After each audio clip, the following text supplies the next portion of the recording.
This station is now the ultimate power in the universe. This table is really tilted. Excuse me? Am I gonna get a chance to speak?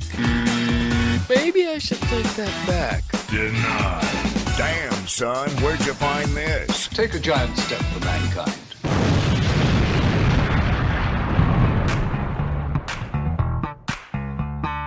Welcome to the Tilted Table with your hosts, Sean and Joe.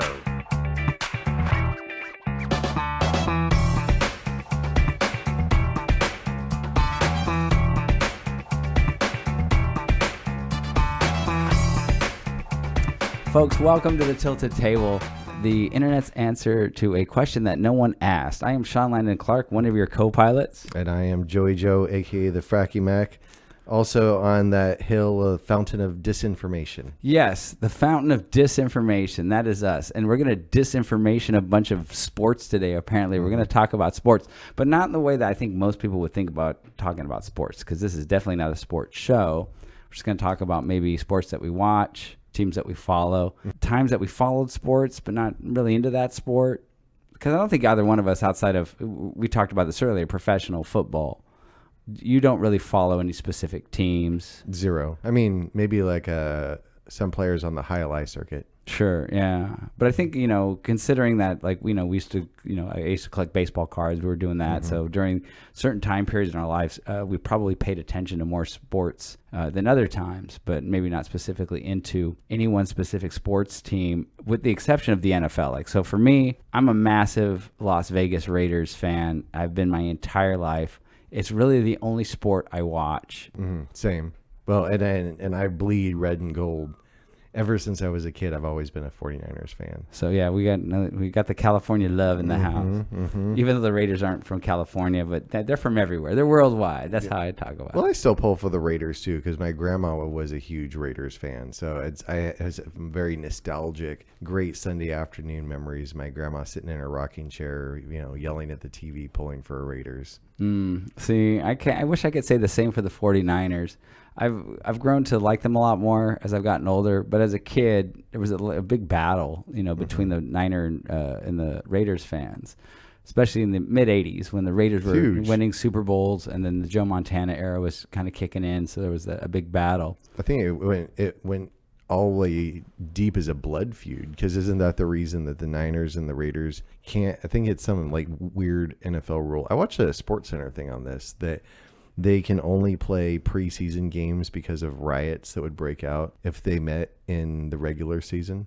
No, that's not accurate. I actually know what the answer to this question is. Okay, here we go. So essentially what happened was, this is probably a decade ago, the Raiders and Niners had a preseason game that turned into a massive riot. Mm-hmm.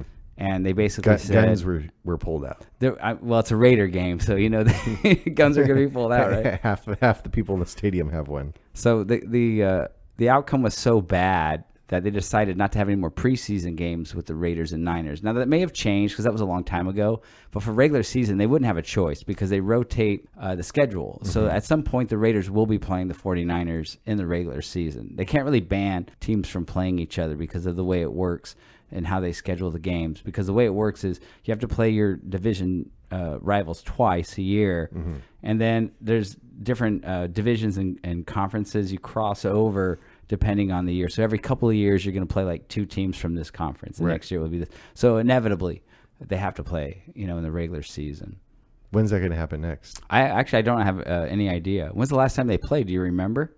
Not at all. I feel like I know that I'm going to say, and it probably, this is the last game I remember because the Raiders won the game. It was when Derek Carr first started playing, and the Raiders were absolutely miserable. Which that could be every year, right? Who are we kidding? But this is when Derek Carr first took over. Dennis Allen was the head coach. They were losing, and I mean they were getting just whipped every game. And they played a game against the Niners, and this is Niners. I think it would have been just as Colin Kaepernick was first started playing. Could have been, or let's see, before that was Jeff Garcia. Yeah, but this wasn't the Jeff Garcia era, because I actually think that, I might be wrong, but I think Jeff Garcia at this point might have been playing for the Raiders. He did play one season with the Raiders. So, yeah, the Niners were really favored to win, and the Raiders came out and beat them. I remember this. I was living with a bunch of guys at a house, and they were all Niner fans. So, of course, I'm the only one there. And my team has zero chance of winning this game, except they won that game. But that would have been like 2017-ish. So I'm assuming they've played since then. Yeah, probably right about Kaepernick. Yeah. So I'm assuming they've played since then. But honestly, I don't recall. That was the one game I recall because, again, the Raiders were so bad, and they won that game. So as a diehard Raiders fan and a lifelong one, have you ever gone to a game and sat in the black hole, or do you have like one of those Darth Vader outfits that you wear, spikes on the shoulder pads type of thing?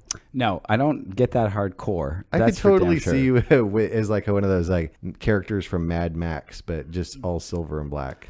No, I to me, that's dedication to a sport at a level that I would never get into. I got a life. Like I'm not that. I'm a diehard Raider fan, but you're not going to see me at a game with my face painted in a Darth Vader outfit. I'm not doing any of that. So kudos to those people that do that. When I was working for the Oakland Tribune, I used to get free tickets all the time. So when I was living up there, and this is when the Raiders actually went to the Super Bowl, so it would have been 2001, 2002, the first John Gruden era. Okay. So, yeah, I would go to a lot of those games, and it was super fun because ultimately at the end of the day, the Raiders were playing really, really well, dominating a lot of teams. Rich Gannon was the quarterback. It's the first time since I was a little kid from the mid-'80s that they were actually, a Super Bowl contender. And, obviously the last time in my life that they were. That was a great team. Good, yeah. Mm-hmm. I actually own a Raiders jersey. Oh, who? The only person that I would ever rock, Mr. 34, Bo Jackson. Bo Jackson. Excellent choice. I love Bo. I mean, if you watch those highlights. Oh, another level. The man's not human. One of the greatest athletes to ever live. Yeah, it's wild to watch him run. If anybody out there, if you've never seen Bo Jackson highlights, you got to look it up. It is freakish. But the thing what's weird with him is that he came out with the Brian Bosworth, the competition or the rivalry between them. And for those youngsters that don't remember this, there was a guy from I think it was from Oklahoma or Nebraska. Bosworth? Yeah. Was he? No, Oklahoma Sooners. Yes, he was this. I have a Bosworth jersey too. Okay. Well, somebody has to have one, right? Yeah, absolutely, man. So yeah, Bosworth was this big deal linebacker, crazy haircut, the whole kind of charismatic attitude, and he was a personality. And he came out of college. Yeah, that's one way to put it. Yeah.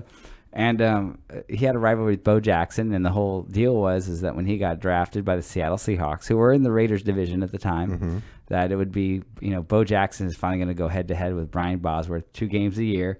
Who's going to win this battle? But Bosworth was constantly bogged with steroid allegations, which were proven. All of it. Yeah.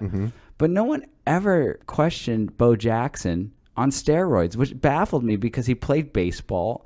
And he would do did you ever see the catch that Bo Jackson made? There's a bunch of them where he ran along like the wall, he was Spider-Man. Ran up the wall, right? And but no one ever said I wonder if Bo Jackson's on steroids. You watch him play football and baseball, and it was no one ever said, even questioned whether or not Bo Jackson may or may not be enhanced with drugs. But Bosworth looks really good on the field, and it's that dude right there. You better test him. Yeah, he's on a whole pile of gear.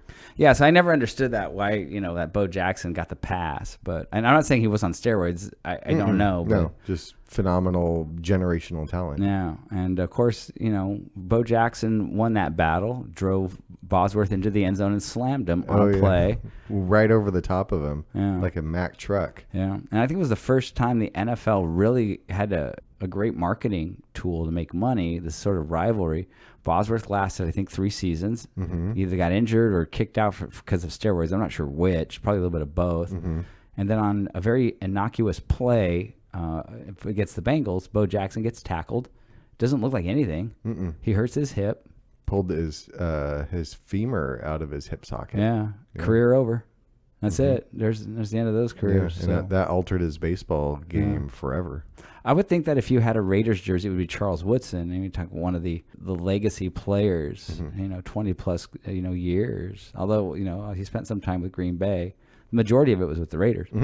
No, he was a phenomenal player. Oh, absolutely amazing. Yeah, across the board. So yeah, I mean, if I owned a Niner jersey, it would be Jerry Rice, right? It'd have Well, to be. you could get a Raiders Rice jersey. See, but and I love Jerry. He did a pretty good job, and that was during that Super Bowl run.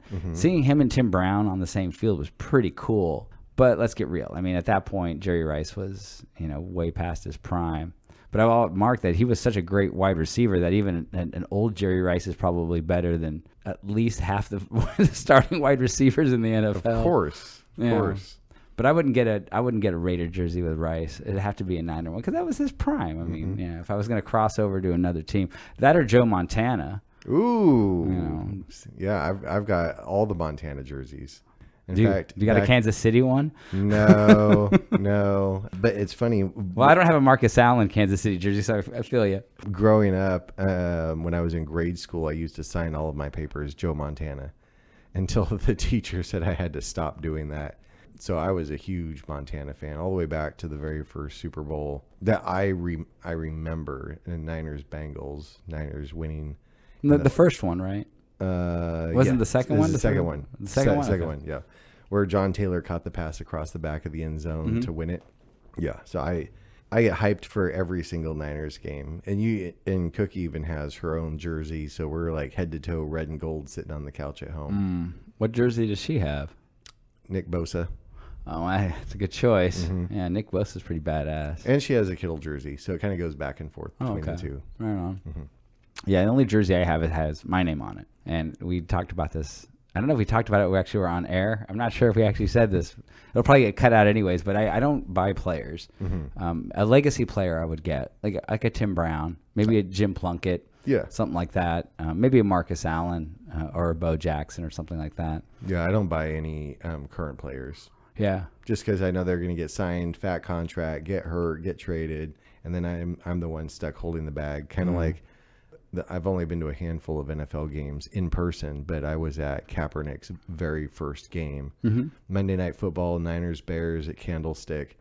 And I was so hyped watching him play that I immediately bought Cookie and I matching Kaepernick jerseys. And then when all that other nonsense went down, it was like, I think I sold them online for like $10 or something. And I'm done. Yeah, that's the reason I don't get new players. Like the Raiders have the guy from I don't know if it's Notre Dame. Is it Brock Bowers, the tight end? So just this beast of a tight end, and he had a great game this week, and everyone's just psycho hyped on him. And I'm sure a bunch of people are going to buy those jerseys. But it's the same like Josh Jacobs when he first came out, super hot, and it's like I'm not going to buy a Josh Jacobs. He's with the Packers now, right? So yeah, I don't buy jerseys. Well, I don't own. Every jersey has my name on it. That's just the way I am. But if I were to buy a player, it'd have to be a legacy player. And I'm talking the Charles Woodsons of the world. Again, your Tim Browns, possibly a Marcus Allen or a Bo Jackson, a Jim Plunkett, Eddie Stabler. Oh, those are all great choices. Yeah. Would you get an Alzado jersey? Alzado, baby. I would actually, yeah. And I mean, legendary player, but dirty and on steroids. I don't care. I don't know if I care about that really. I don't care about it at all. But yeah, he was on all of the steroids. I'm sure he was on a bunch of blow. But we know his era for sure. Yeah, he's fucking on drugs.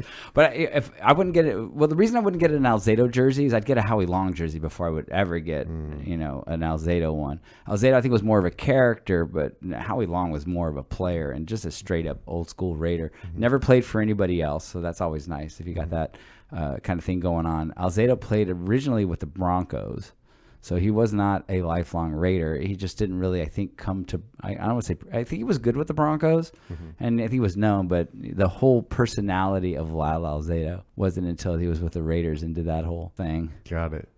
I'm pulling a blank. Who about that early 80s, the New York Jets had a linebacker that he had something like, was it like 40 sacks in a season?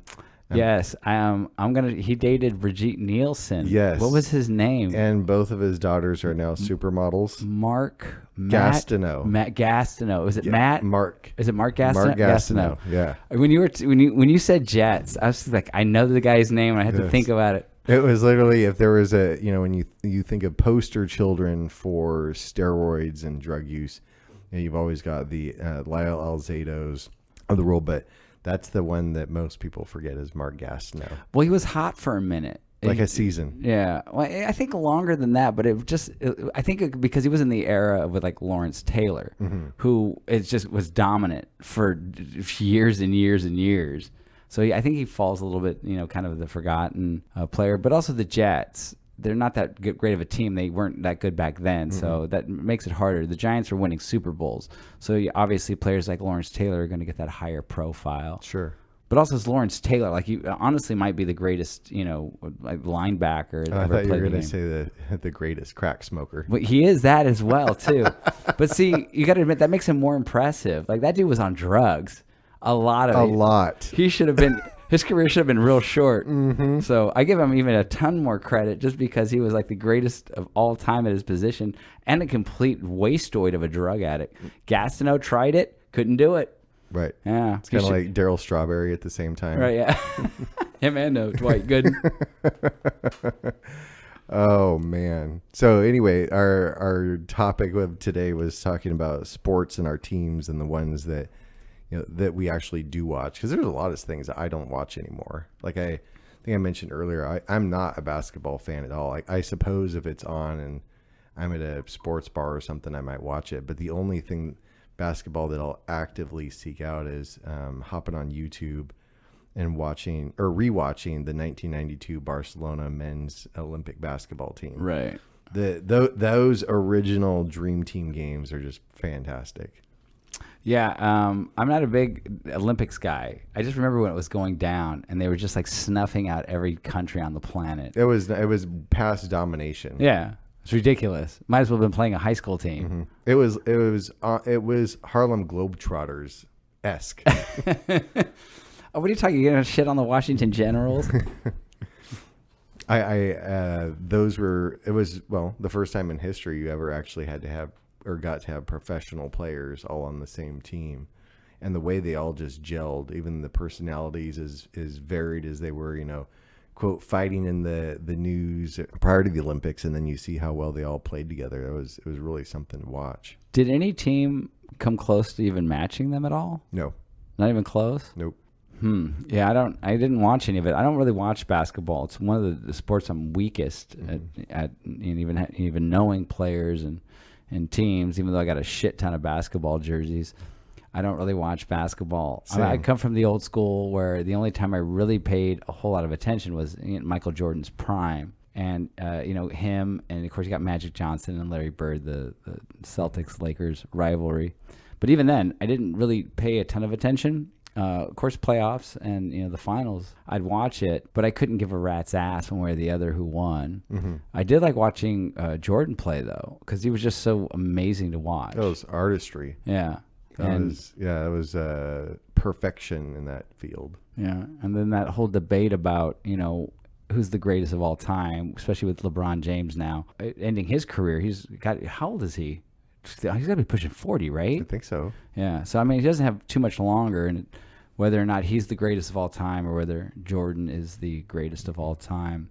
And I think the debate is, for me, it's Jordan. I have one thing that I don't think anybody can argue against. So you can talk about points and all the stats. I think LeBron James has pretty much eclipsed everything that Jordan did, with the exception of championships. Right. And most people will lean on that. Like, well, Jordan won 6 and he never lost one. LeBron's won 3 or something like that? Something like that. But he's lost another 4 or something. Right? So the lean on that is, well, that makes Jordan the best. But I have one specific thing that makes Jordan the greatest basketball player of all time. Okay. And it is the sole reason, and it can never be beat. It's not a stat that can never be beat. Ooh, I'm excited to hear this. Okay, so here it is. It's the fact that prior to Jordan, basketball was a nationwide, a phenomenon of a sport. Americans loved basketball. When Jordan showed up, it became a global phenomenon. So you can beat all of his records, but you can't make something global again. It's already been made global. This is the reason why Hank Aaron, when he beat Babe Ruth's home run record, you can say well, Hank Aaron is the greatest hitter. He's better than Babe Ruth, I guess, at least in that department. But Babe Ruth turned a national sport into a global sport. That's a really good observation. It can't be repeated. I mean, if LeBron would have came out at the same time Jordan did, and, let's just assume that, he would have played just as well in Jordan's era, then LeBron maybe would have been able to pull that off. But it's too late. You were too young, you know. Right. Should have been born 20 years earlier, I guess. That's all I can tell you, LeBron. You know, so Michael Jordan, you know, elevated it to that level. Yeah, that's very well said. Yeah, can't be repeated. So he's going to be the greatest just for that alone.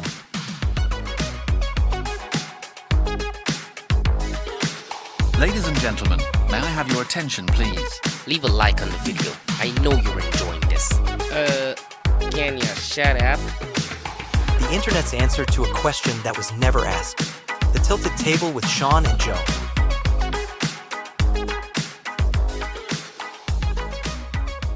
So are there any obscure sports that you watch?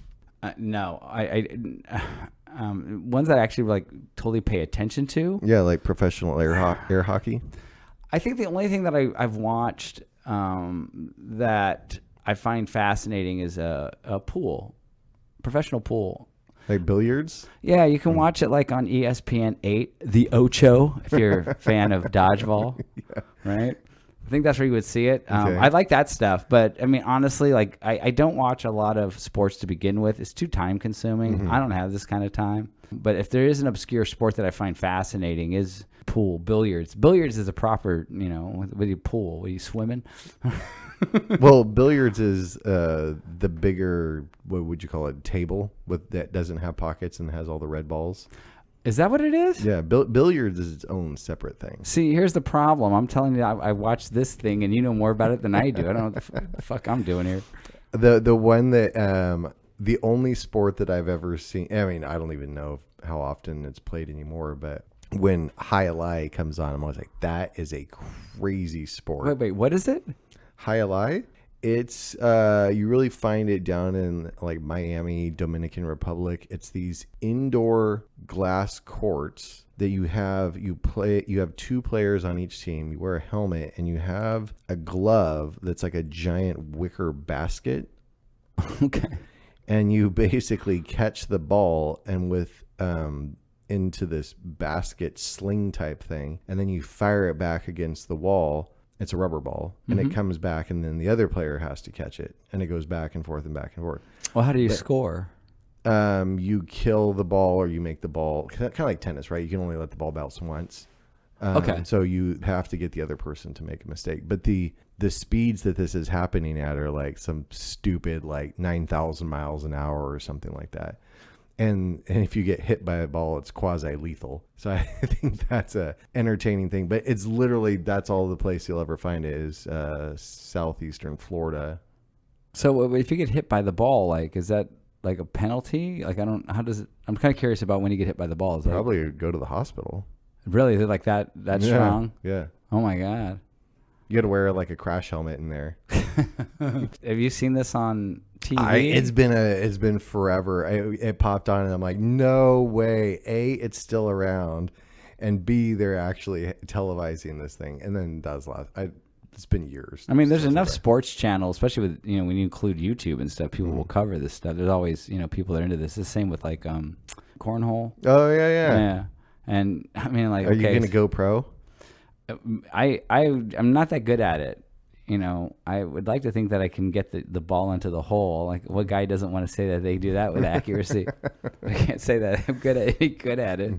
But also, it's played most of the time when you're drinking. I mean, how good are you going to be at any game when you've been drinking? That is true. It's the same with darts. I play a lot of darts. I'm good, but if you put 2 or 3 beers in me, yeah, it gets ugly quick. Do you have your own darts? No, I don't. But a lot of the people I play with, they show up with that stuff. They got like a traveling case and everything. But that doesn't really surprise me. I mean, I play pool or billiards or whatever you want to call it, and a lot of people have their own sticks. I have my own stick. Do you have a special case for your cue? Yeah, I do. Mm-hmm. Yeah, I got 2 actually. Oh, look at you. Well, one of them was Love's cue. Okay. So, yeah. When you roll into the pool hall, they know that you mean business. Generally speaking, when you do that, people do think that, you know, well, this person really, you know, honestly, they play to some level of, I don't want to say expertise, but obviously they went out and spent money on a pool cue. They can be expensive. Even a cheap pool cue is, like if it's a legitimate one that's a 2-piece. Yeah, they're expensive. So yeah, when you walk in, people are like, "Oh, is this dude gonna? Oh, he's that dude. He's serious. He's gonna run the table. Right, he's a gamer. Don't miss." Yeah. I'm not that good. The only reason we got the cues, one, it was kind of a, we're just, hey, let's go. We were shooting pool with some regularity, and we didn't like the cues that most of these bars. They're terrible if they're not warped. They're cheap and they're warped, and you're lucky if you find a decent one. They're meant for fighting. Yeah, they're meant to be for beating somebody, right? Is that the whole design of it? The pull cues on the wall aren't really, you could use them to shoot pull, but basically they're more for like whipping somebody. Yeah, self-defense. So yeah, the other sport that I think that I commonly have paid attention to is curling. Really? Yeah, just because I find it to be funny. Not that I'm really into it. But Love is really into it. She even sent me a message during the Olympics. She's like, "What's the sport? Name of the sport that I like a lot?" I'm like, "Oh, it's curling." She's like, "Yeah." Wow. Would you be a professional broomer if you had the opportunity? If I was on a curling team, yeah. I'd have to be the broomer because I'm not sure I could, slide the rock. Like the way they do it, it looks too technical. Mm-hmm. And the brooming to me it seems so Canadian. I don't know why. It's like we're going to invent this game that is essentially kind of just sliding something at a target. So how hard you push it and the direction you want it to land. So I get close to the bullseye on ice. And it's just like, well, what else could we add to it? What about somebody that, like, I guess they rough up the ice to slow it down or change its direction? I'm just like, seems so Canadian to me that we invent that part. The one city or province, I guess, it's missing from that statement is it was invented in Nova Scotia.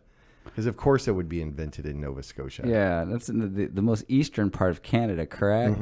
That seems like the place that would be invented. And what other weird games do they got going on over there? I don't know. But, I mean, so as far as, like, the main sports, you're talking about football or basketball. I mean, I don't know how much baseball you've watched. You told me that you grew up without watching baseball. Oh, yes. I was a huge baseball fan until I was about 16. And, it goes back to the whole card collecting thing. You knew all the players, you knew their stats, you knew where they went to school. These days, if you turn baseball on, I'd rather watch paint dry or grass grow than watch baseball. I'll agree with you, unless it's live. Live baseball games are pretty cool. At least for me. Maybe not for you. He's not going to go with me on this one. Nope. I have tried to change my own mind, and no, it is what it is, man. Who was your team growing up? When I was a kid? Yeah. Oh, it would have been the Giants. It's so typical. San Francisco Niners, Giants. You didn't branch out of San Francisco. Well, it was all of the players. Then Bo Jackson was on the Royals. So then it was like, I guess I'm a Royals and George Brett fan. No, yeah, that's true. Yeah, for me, it's the same situation, right? You're collecting baseball cards, so you're kind of into the sport. I was drawn mostly to the Angels because I was a big Reggie Jackson fan, and he was playing for the Angels during that time, late 80s. Mm-hmm. And I think because it was the California team that no one seemed to really be cheering for. It was always Dodgers, Giants, that sort of rivalry. Right. But honestly, like watching games, I don't think I watched a ton of games other than like, playoffs or World Series. Mm-hmm. But I knew all the players because, you're collecting all the cards. Mm-hmm. I had an affinity for the Oakland A's because I was a big Mark McGwire and Jose Canseco fan, the Bash brothers, right? Of course. So I don't know if I had an actual team that I cheered for. I think the Angels were the team I think I leaned most toward just because Reggie, it's a California team that seemed to be ignored. And so I'm that guy that's always going to choose the outlying team, right? I'm not going to go with the Dodgers or Giants. That's too fucking predictable, right? Got to pick the other team. Every once in a while, I actually have a Montreal Expos hat that I'll wear around. And you can totally gauge the age of, I don't mean like just physical age, but of someone when they're like, what kind of hat is that? Why is it all the different colors? And what's that symbol on the front? Because remember, like the M, it was kind of like the scrolly M. Yeah. They had cool colors, red, white, and blue. Mm-hmm. Yeah, Mm-hmm. Expos were dope. Who was I'm trying to think of was it Dave Winfield? Dave Winfield played on the Yankees. Who was the guy? There was a guy that played for the Expos that was Tim Raines. Tim Raines, yep. Tim Raines was dope. Yep. The only guy I've ever known from the Expos that actually was decent. He had remember he had like NWA style Jerry curl. That's right. Yeah, he did. Yeah, I had a bunch of Tim Raines cards. He was really, really good. The only other person that I can even recall playing for the Expos was Pete Rose for like 30 games, and I had a Pete Rose Expos card. Okay. And that was just like word. And we talked about this, getting those obscure cards. Yeah, I think I may have talked about that. Yeah. So, So there's a hat you got to add back in your collection then. No, I'm not getting an Expos cap. What? No, Come I'm on, not doing man. Expos. You know why the Expos disappeared, right? So, well, they became the Washington Nationals. Oh. The reason why they dissolved the team is their attendance was so bad they couldn't even get a TV contract.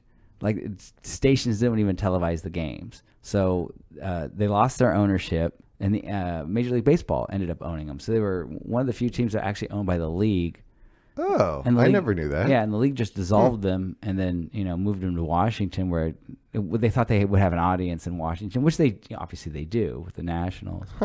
But a team that I think disappeared because they were just, I don't know if I won't call it obscure. They just lost so much popularity that people forgot they existed. Mm-hmm. Like they're just, I guess there's a Canadian team up there called the Expos. No one watches them. When you think of Montreal, baseball is not something that's in your top 50 list. Right. I don't know. The Blue Jays are still around. So, there's some people watching these Canadian baseball teams.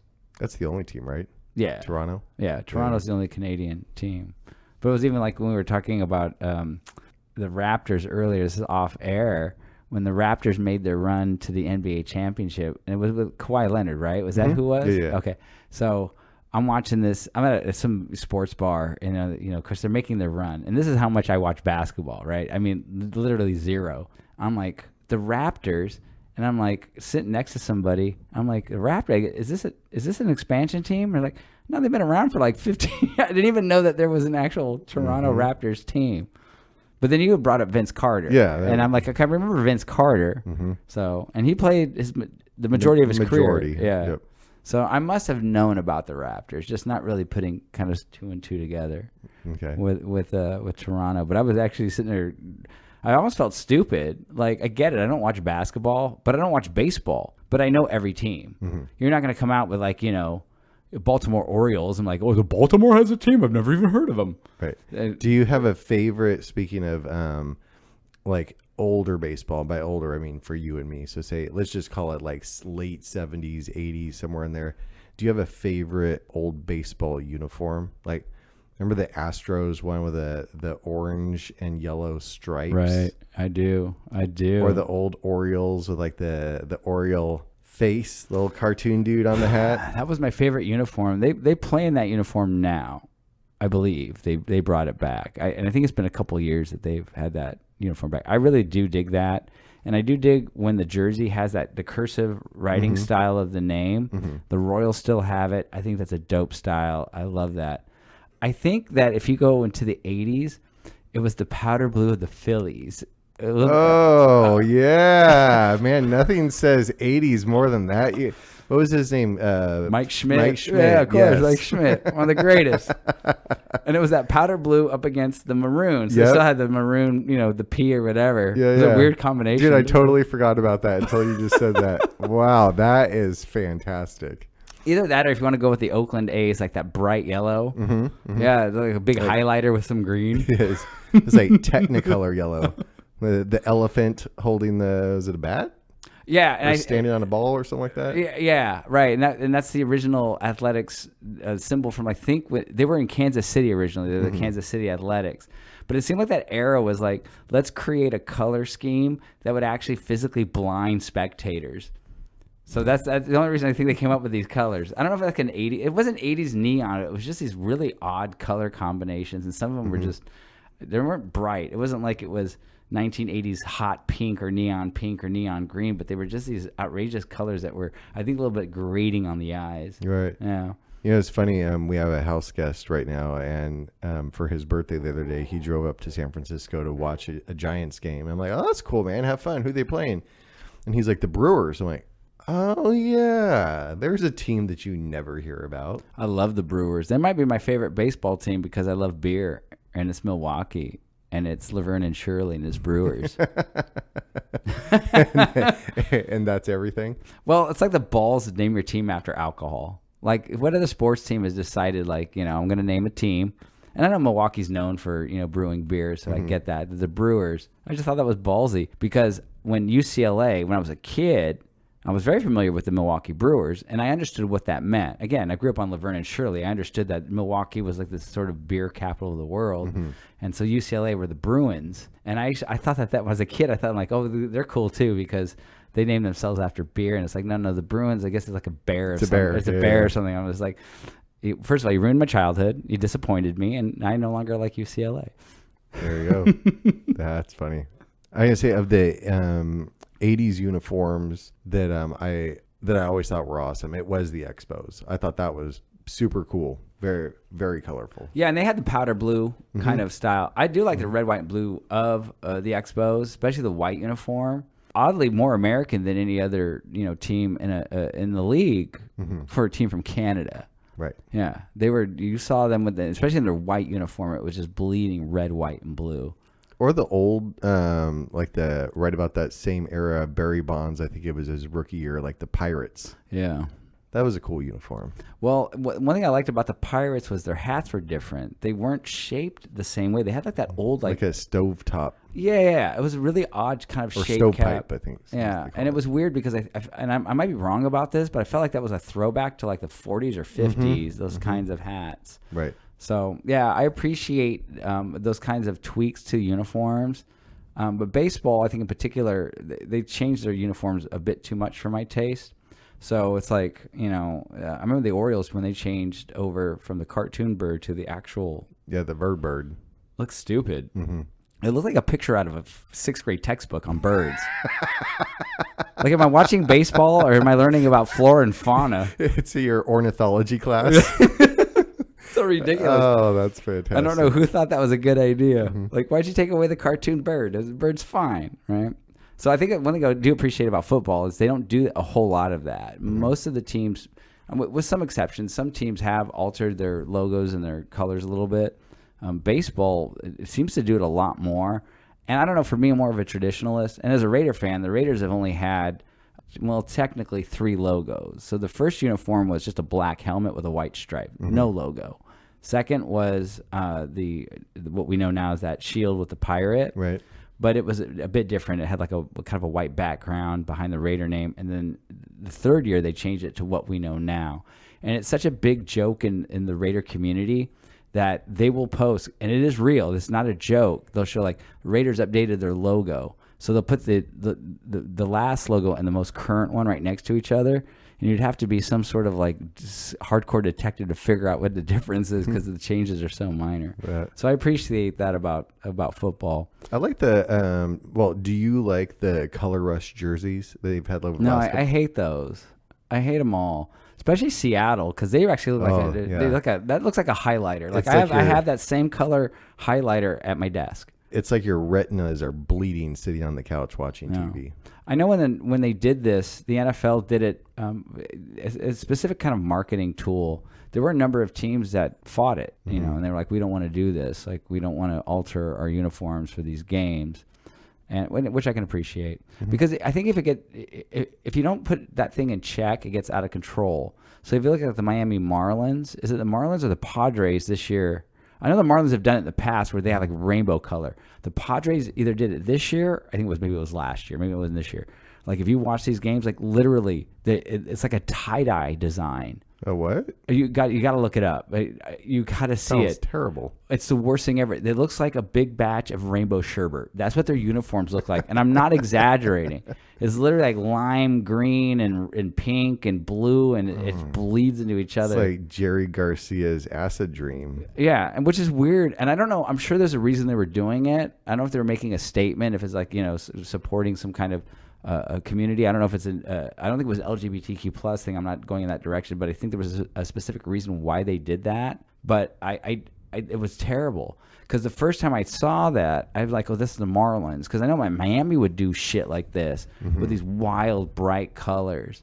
And I think as a fan of a sport, I think there's something to be said about those kind of traditional colors and schemes. I get it. You're going to change every so often, maybe. But some of the baseball ones radically alter the way their uniforms look, and they'll do it from year to year. It's the reason why I hate the Oregon Ducks. Like it's like every game they have a different uniform and these massive changes. I'm like, well, for what reason? Yeah. Trying to be cool, or I don't know what. Funded by Nike. Yeah. Well, yeah. Obviously, if you got the money, I guess you can do it. It just seems to, for me, I think it would hurt fandom. Like at some point, if I saw you in an Oregon Ducks sweater, how would I know? It could be pink, blue, green, yellow, weird. Yeah. So if you wear like a Raiders gear, I'm silver and black. Know. Yeah, it's silver and black. Tradition, I think, is important. I think it's got to be one of the few teams in the NFL that you can just say two of the colors and people know exactly who you're talking about. Yeah, for sure. Yeah. Red and gold, silver and black. Yeah, and I think the same could be said for the 49ers. When they went down to Santa Clara, there was some conversation about whether or not they would alter, the SF on their helmet, which they weren't. They're still the San Francisco 49ers. They just happen to play in Santa Clara. But there was some, people coming out saying like, well, they're really not in San Francisco anymore. So shouldn't they be the Santa Clara 49ers? And, when you have the SF on your helmet, specifically when you have the city on your helmet, right. It's a huge risk. Could have been the Golden State 49ers. You could have been the GS, right? Yeah, when you put, the initials of a city on your helmet, that's massive because anything could happen. You could have to move. So that's ballsy. Can alter your uniform big time. Well, I do like the alternate jerseys. Some of them, though, I think there needs to be a committee that, pass a sniff test because like you're saying, that Seattle Seahawks one, that is rough. That is really rough. It surprises me because I'm like, who thinks this looks good? And how do you, at the end of the day, it's all about marketing and selling things, right? And it's like, who's your market to buy that jersey? Well, first of all, only Seattle fans are going to buy that jersey because anybody else that's, say, not a fan, like I said, I'm not a big fan of basketball, but I have several jerseys, color schemes, and, the way the name is written across the chest, the lettering, and the way the numbers are done. So it makes a big difference. There's no way in a million years I would ever buy one of those Seattle jerseys. I mean, if my main goal is to never get hit by a car at night, shit, yeah. That's a perfect jersey. Oh, man. I mean, if I had kids, I'd buy them all those jerseys. Can we go play? It's getting dark outside. Sure, put on your Seattle jersey. Put on your Metcalf jersey, kids. Yeah, you're good. You're solid. You're never going to get hit by a car. I have an important announcement for you, so stay tuned. Yo, that's some next level shit, bruh. So you got me. Big deal. The internet's answer to a question no one asked. The Tilted Table with Sean and Joe.